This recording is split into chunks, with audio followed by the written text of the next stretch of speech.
Today's show is brought to you by CBT Nuggets. You know how much we value ongoing education on the Cloudcast, and CBT Nuggets is exactly what Aaron and I wish we had when we were trying to get our certification early in our careers.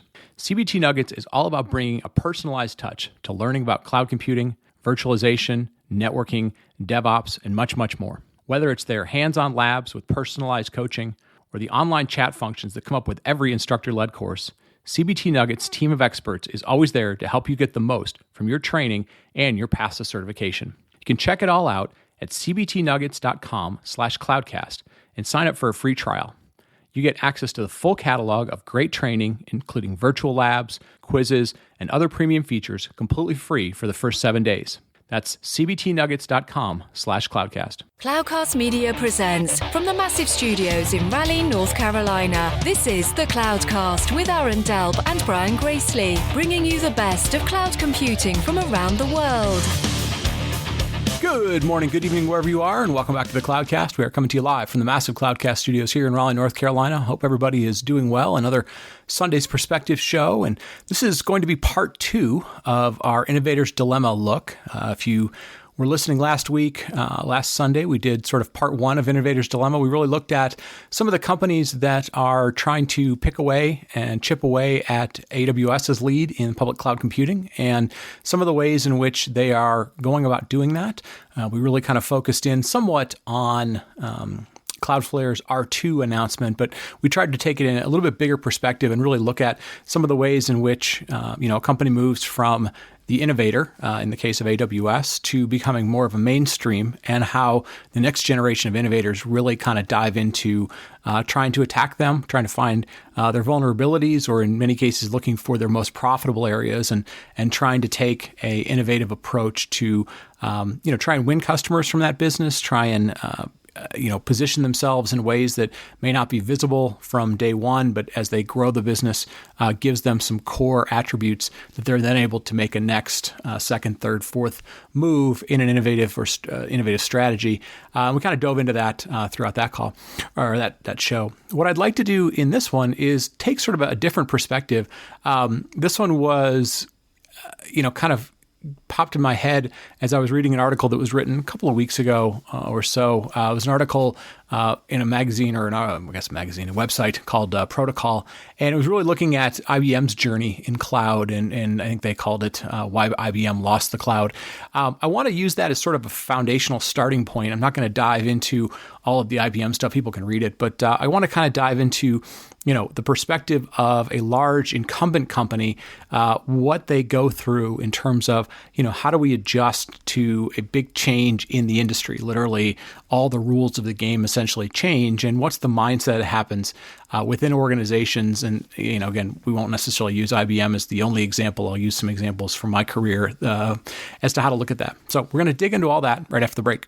Today's show is sponsored by PhoenixNAP, the global data center and infrastructure as a service company. Their bare metal cloud helps you automate server provisioning using API, CLI, or popular infrastructure as code tools. You can simplify your infrastructure management tasks and focus on your code, get it out fast. Bare metal cloud is simple to deploy, manage, and scale. With more than 20 advanced configurations that are available for near instant deployment, including servers with 3rd generation Intel Xeon scalable processors. You can choose between 6 global locations and get 15 terabytes of bandwidth for free. Leverage raw power of dedicated servers for cloud-like flexibility. Get bare metal cloud today by visiting phoenixnap.com/bare-metal-cloud for more details. That's phoenixnap.com/bare-metal-cloud for more details.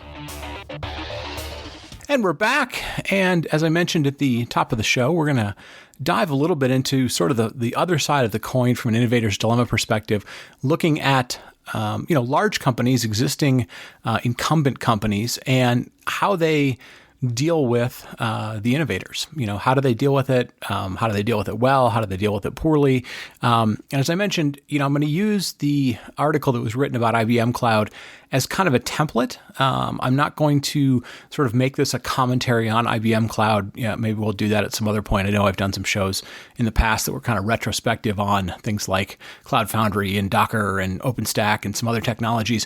For the sake of me enjoying still being employed, and the fact that my day job works for Red Hat and so forth. I'm not going to dive into that. And plus, I think in all fairness, I wasn't there for most of the life of IBM Cloud up until, just recently. So I don't really have any great insight beyond, what any outsider could have seen what was going on. But what I want to do is I want to take the framework of the way that they talked about the IBM Cloud, and the struggles and how they dealt with transition and the what ifs and so forth as kind of a framework or a blueprint as to how various incumbents have dealt with this. And I've been throughout my career in a couple of different situations in which I worked for the incumbent, also worked for the innovator, and kind of have some perspective on sort of both sides of that. So I'm going to kind of dive into this. The first thing within the article that was written about IBM Cloud was their kind of realization, I guess, if you will, that they really needed to be in this business. And they said, this was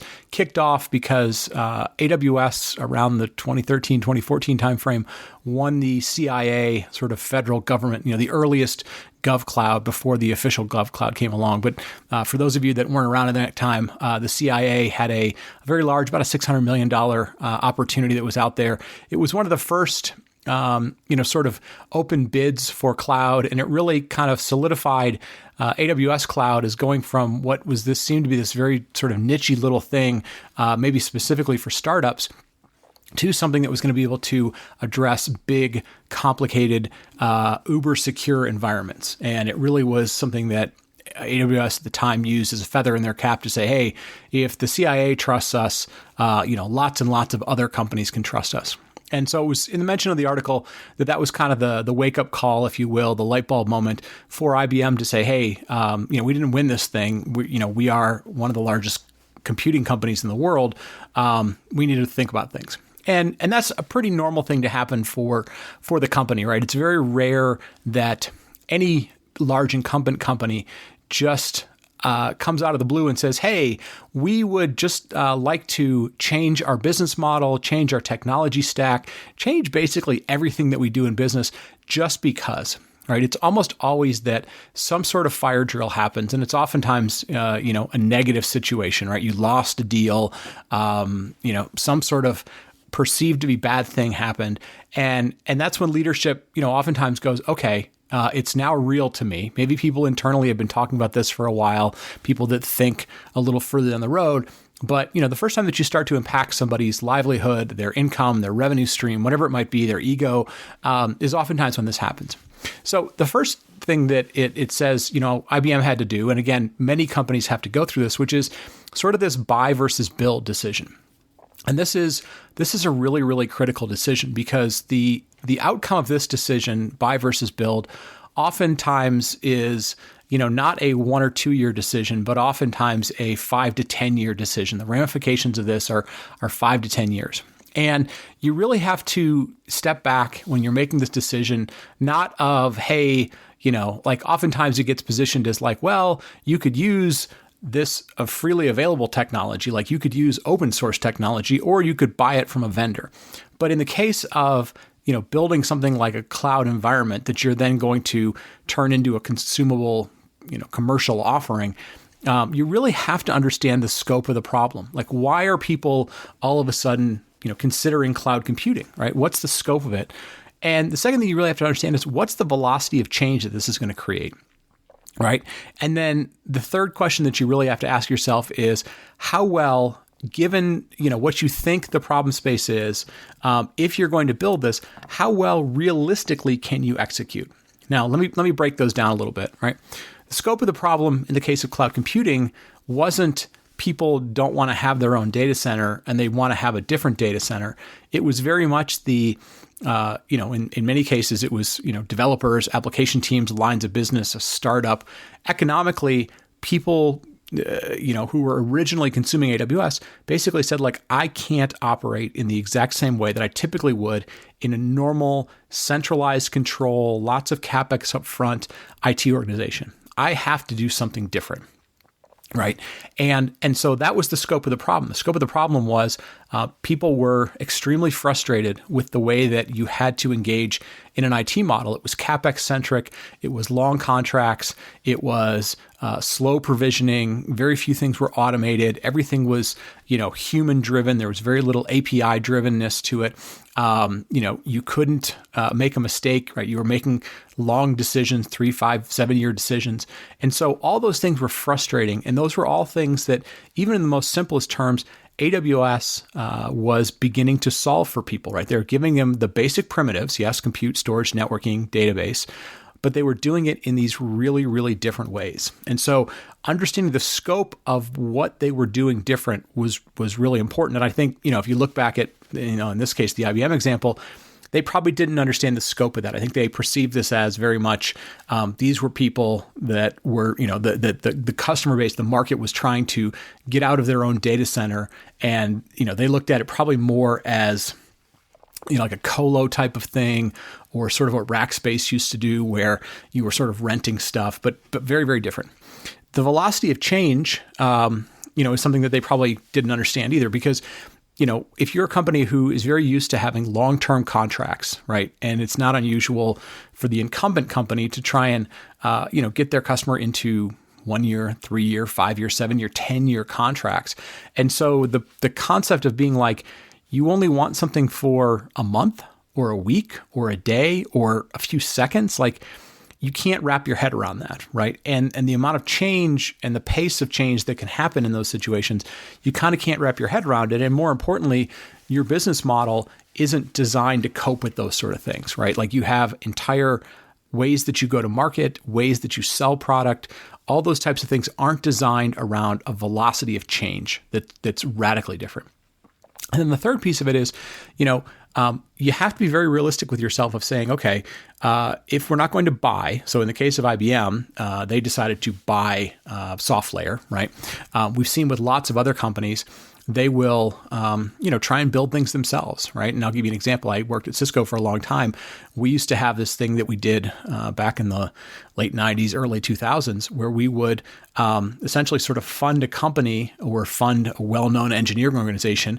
They would go off and build it as if they were a startup, but then they were sort of, contractually obligated to come back into us, right? So we understood their ability to deliver technology. We were able to pay for it in a certain way. And I'll get into it a little bit more what that means. But if you are building a roadmap that you're going to build something and you make it the most rose-colored glasses thing, and you say, well, we will be completely competitive in this situation, in this scenario, we will have all the right functionality, all the right technologies in place within some amount of time, 12 months, 18 months, 24 months, whatever it is.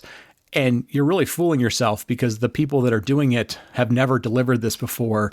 The odds of it happening, have to be perfect to meet those dates.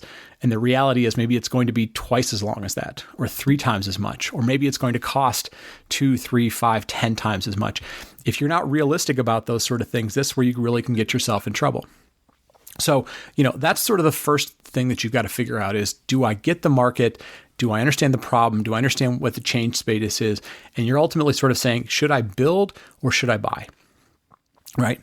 Now, the next thing that you have to understand is whether you build or buy as the incumbent, right?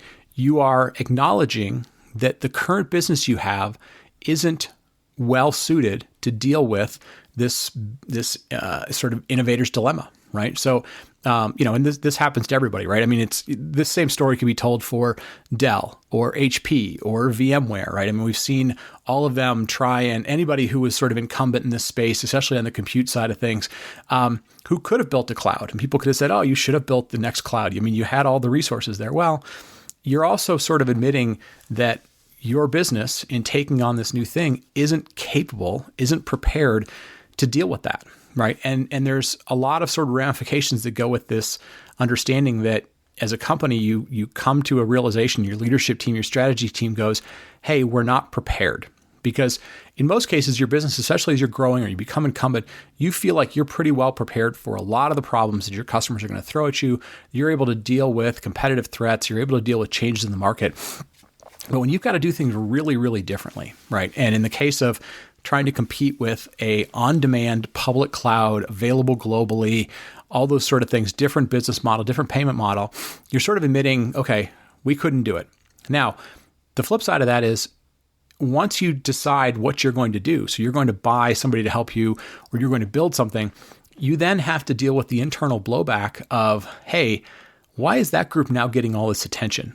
All right, is the existing groups the ones who are probably making the most money for you, right? And this could be in any business, right? This could be, the people that build gasoline engines for Ford Motor looking at the launch of the F-150 all lightning and going, hey, why is that getting so much attention, right? Like, we're still making the bulk of the money, right? Like, we're still cranking out the most cars. Like, this isn't a technology, only problem. This happens in all sorts of industries. And so you've got to manage that well, because what's going to happen is you're going to have what's perceived or used to be talked about as bimodal, right? Like the new stuff, the new cool stuff, and the old stuff, the legacy stuff, the heritage stuff, right? And people don't necessarily in technology want to feel like, hey, I'm working on old stuff. People have forgotten about us, right? So you gotta manage through that, right? And I'll give you an example. I talked about when I was at Cisco,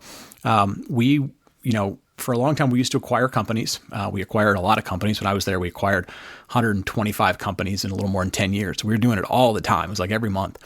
And then they sort of had acquired one company, had done incredibly well. And then that engineering team got bored, and we decided to spin them out, give them a whole bunch of money. And then as they built this new thing, which, because they were the incumbents internally, couldn't build it internally. They didn't have the resources to do it internally. But if they spun themselves out, we threw a bunch more money at them and they were freed up from doing the old stuff, they could do this new thing. Well, that sounded cool. And they did happen to come back in. And, there was some sex stories with that. But there was also all sorts of animosity. Why weren't other people chosen to be able to go do this? Why weren't certain people chosen to be able to join that team, right? Like, you have to be able to manage all those sort of things. So whether you decide to acquire or whether you decide to build, not only is that decision important, but how do you manage the transition? How do you manage this group that probably isn't going to make a lot of money? It's probably going to cost a lot of money up front. It's going to get a lot of attention. It's going to sort of look like the new shiny object. How do you manage that with the people who are already doing the old thing, the existing thing, the thing that makes all the money and pays everybody's salaries and all that sort of stuff? Now, the third thing that really comes into play is you're going to do something new. And a lot of times what happens in these scenarios is, from a simple perspective, you look at it and you go, well, what are they doing? So if you were looking at AWS from the outside, you would go, well, they're offering x86 compute. They're offering object storage and maybe sort of a variant of block storage. Okay. They have basic networking, right? IP networking. And they had a couple other basic things where they had, a SQL database, they had a, message queue, but you may have been a large company looking at that, like an IBM or really could have been a lot of companies, and said, boy, that's not really all that unique. It's not that differentiated. That tech stack isn't very sophisticated. We could do that. We have a lot of those things in house, or we could build that with open source. And so you have to start looking at the technology stack. And what you come to realize is that the technology stack itself is almost less important. And what you have to understand is, what's the transition in the technology? So in the case of AWS cloud or any public cloud, it wasn't that they offered x86 or a virtual machine or anything like that. It was they were operating the software for you. They weren't offering the software. They were offering the software managed by somebody else in a fully automated way, on demand, delivered through an API, able to be built on a granular level. That's what they were offering. That's what their technology stack was. And if you think about the power of what any of the cloud providers do today, it's not in the actual technology they offer. It's that they offer the manageability of that technology, the ability to do it, the ability to bill for it, the ability to provision it, the ability to automate it, all those sort of things. It's not just the technology, but it's what's behind the scenes that people see value in. And so if you look at it just from the perspective of, hey, we're not that far behind from a technology perspective, we have those things in-house, or we could go buy somebody that looks like they have those things, you're probably not necessarily understanding the big picture. And I think that's ultimately, kind of what IBM ran into with SoftLayer, in that, they had a technology stack that wasn't necessarily going to be super compatible with what IBM was doing. It was very x86 focused. IBM was very IBM hardware focused. It was very small, medium business focused. All right. So the scale and scalability wasn't really there. And it wasn't really designed to be a purely on-demand service in the sense of, not it could be automated and provisioned, but you were turning it on and off on a pretty rapid basis and scaling it pretty rapidly. So understanding the tech stack is really, really important.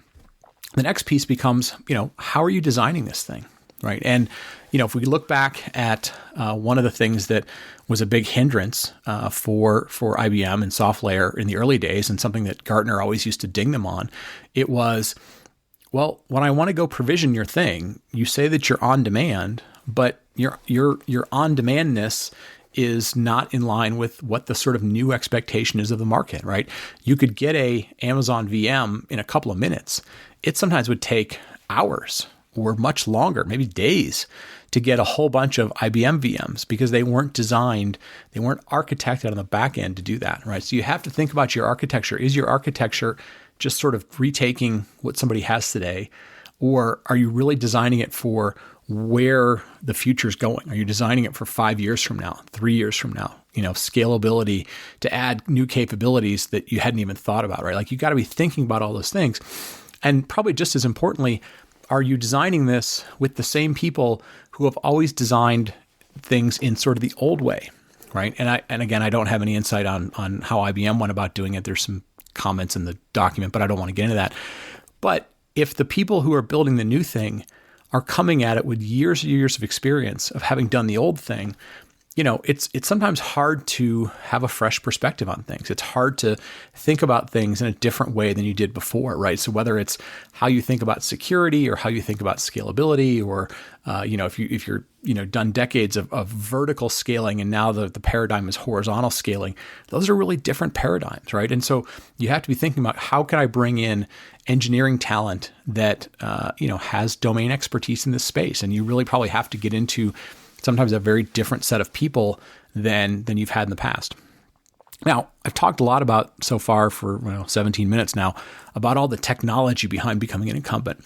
Well, the flip side of this, and probably as much or more important, is the business side of this, right? Because this is the piece that when everybody looks back, historically looks back with 2020 vision, they go, how could anybody ever miss, right? How could the largest company that has the most money, that is the sort of the lighthouse for some segment of a technology, how could they miss and let some little company that has very little money ever beat them, right? And this same argument, whether we're talking about IBM Cloud and AWS, or we're talking about Ford and General Motors and Toyota and Honda versus Tesla, or we're talking about Netflix versus Blockbuster, these things always boil down to when you have a very steady stream business, oftentimes a publicly traded business where you're on the clock every quarter. You've got to make quarterly numbers. You've got expectations that are sort of preset by Wall Street with you.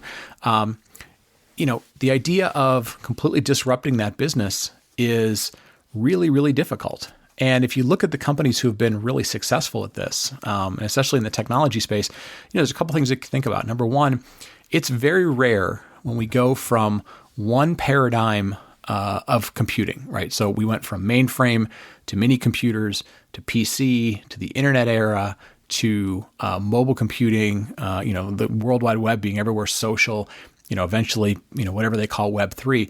These paradigms, if you think about it, there are very few companies who have survived through multiple layers of it, right? Multiple iterations of it. IBM is one of those who's actually survived quite a bit. But you think about like Microsoft, right? Microsoft now, once again, considered a giant during the PC days, but completely missed mobile, completely missed web, completely missed search, right? But was able to regroup because they had a massive problematic situation, right? And they had a change of leadership, right? Those are the things that are probably almost as important as can the incumbent change? And so if you think about it, part of the reason that Microsoft survived was they went through the Steve Ballmer era to the Satya Nadella era, right? Steve Ballmer wanted nothing to, he screwed up mobile, he screwed up web, he screwed up a whole lot of things, but they still had a cash cow. He was able to keep that cash cow going. Satya was able to come in. We've talked about Microsoft a few months ago about kind of their unbelievable transformation, but it takes leadership. It takes, a company to be able to make those changes. And it takes, sort of intestinal fortitude to be able to say, we're going to potentially go through some down quarters. We're potentially going to go through some pain with our customers. We're going to go through some pain of people really doubting whether or not we can do that. And, so that's the first one, right? The second thing is, and Aaron and I have talked about this a million times in the show. We tend to talk about it every year when we talk about, or even every quarter when the quarterly numbers are announced, right? In order to make these huge changes, you've got to have some pretty large cash cow businesses. And you could argue, in the case of IBM, well, gosh, you had a cash cow business. I mean, you had the mainframe. You were throwing off a lot of money. But I think when we think about the competition that they're now going up against, whether it's Google, who has this cash cow business in something really, really different. In fact, they have multiple cash cow businesses, whether it's search and ads or Android or some other things, right? Whether you look at Microsoft, which had the cash cow business of Office and Windows, but mostly Office. But they also, had things like gaming doing fairly well, but they also had experience of having run large scale services, right? If you think about IBM's experience in running services tended to be on a client-by-client basis. They did a very good job of outsourcing. There was all sorts of success examples, but they weren't running global scale web businesses, right? Like IBM had gaming. I mean, they were doing Bing, even though Bing wasn't doing terribly well. Google has had, all of the things that they do on the cloud. I mean, they used to be the cloud prior to GCP and so forth. And Amazon had the Amazon business, right? And, they had this thing sitting behind them, customer number one, if you will, that was pushing them really, really hard. And if you think about the origin story of AWS, the origin story of AWS wasn't, hey, they have a whole bunch of spare capacity and they'll just sell it out. It was Andy Jassy was tasked with trying to fix their IT problem. Right, they were trying to fix their IT problem, which was Amazon was growing so fast. They were trying to offer different things around retail, lots of very different things, and their IT structure couldn't keep up. So they became customer number one, and then the byproduct of that became, well, gosh, if we could do this for ourselves, maybe we can do this and offer this to external companies, right? But they've always had Amazon, which is a enormous business and continues to grow, as customer number one, right? So the investments they were making around CapEx were also things that were going to benefit the main business. They weren't just, hey, let's do this as a standalone business. And I think if you really kind of boil down all the things that would have to change from being a hardware and software centric company, right, on your own hardware, not even just software, but your own hardware. Your customer base, for the most part, is very conservative. They're the largest insurance companies and banks and government agencies and airplanes and all sorts of stuff. They're incredibly on-prem centric, right? Like they're not looking to make a lot of change. So you're not necessarily talking to them. They're not necessarily demanding these things from you, at least until later in the industry. Your go-to-market is going to be radically different, right? You're used to having long contracts. This is now changing from CapEx to OpEx. You don't really necessarily know what the business is going to look like, because if we go back to 2014, the size of the Amazon business was about $1 billion. And so, if you go to your shareholders and say, hey, look, we're looking to make a, multi-billion-dollar investment into something that, so far hasn't proven out to be even $1 billion yet. Maybe it was $1 billion. We'd have to look at when they switched from the other category to breaking out AWS. But at the time, Azure wasn't really a cloud business. GCP wasn't a cloud business.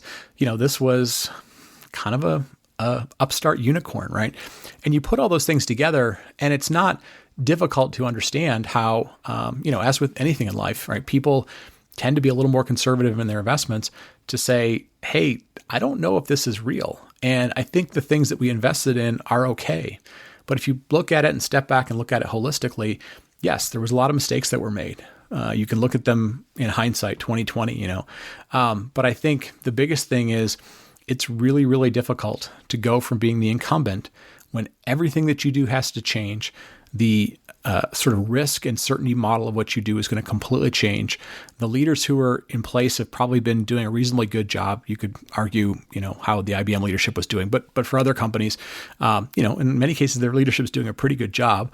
They're meeting Wall Street expectations, which is ultimately their job. And, it'll occasionally happen. It'll occasionally happen that we'll see a incumbent become able to fight back the innovator, right? And in some cases, it takes leadership change. In some cases, it takes societal change. Some cases, it just takes, kind of pushing your way through, changes that happen, right? And I come back to, looking at Ford Motor Company and them launching the F-150, the all-electric Lightning F-150, and having previously launched the all-electric Mustang Mach-E. I mean, they're going to be, as soon as the F-150 starts shipping here, probably early 2022, they're going to be the largest all-electric company in the world, overnight.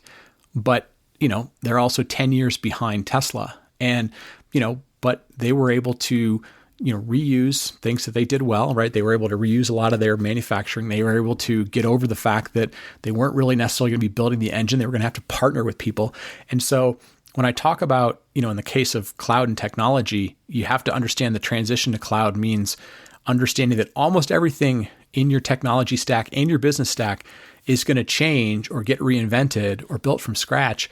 The ones who have gone through this and dealt with it, they dealt with those things, right? The ones who said, hey, I can do what I've done before with some small modifications, they've been the ones who have struggled quite a bit, right? And they've downplayed, the risk, the threat that it was. But it's really interesting. I think, it's easy to sort of jump on this, look at this IBM one. It's easy to pick any company and go, hey, wow, why didn't you see this major trend coming? But it's also why, all of us aren't necessarily, super rich and can predict the future and so forth. But I think if we look at it more holistically, like what are the decisions that have to get made? What are the critical pieces of those decisions, both on the technology side, but the people and culture side and the business side of things? How do you change it? Should you mainstream this? Should you do it as a separate entity? How do you, kind of firewall these things off? How do you prevent people from leaving? All that kind of stuff really comes into play. And it's easy in hindsight to sort of point out what people did wrong. I think what doesn't happen enough, and I've, would love to see it happen more and more, taught in business schools or, great examples kind of shown, is how do you manage through that? If you're a leader and you see a transition coming, how do you deal with it? Because all the incentives that are put in place for you aren't there, right? They're not there to make those big changes, to make and shift investment into the new thing, right? They're not there in the short term, right? And we've seen people try and deal through this. We've seen Michael Dell try and take his company public and try and work through it. And maybe that thing will work out, but it's been a 6, 7, 8 year journey, 10-year journey to get there. It's hard. It's really, really hard to do. And so, I kind of wanted to take this perspective on Innovator's Dilemma. I know I've kind of gone in a lot of different directions, but I think it's really important as we think about this really big industry that we're in that deals with a lot of money and some big companies and some small companies, to really kind of have a framework in place to think about how do incumbents deal with innovators? How do innovators attack incumbents?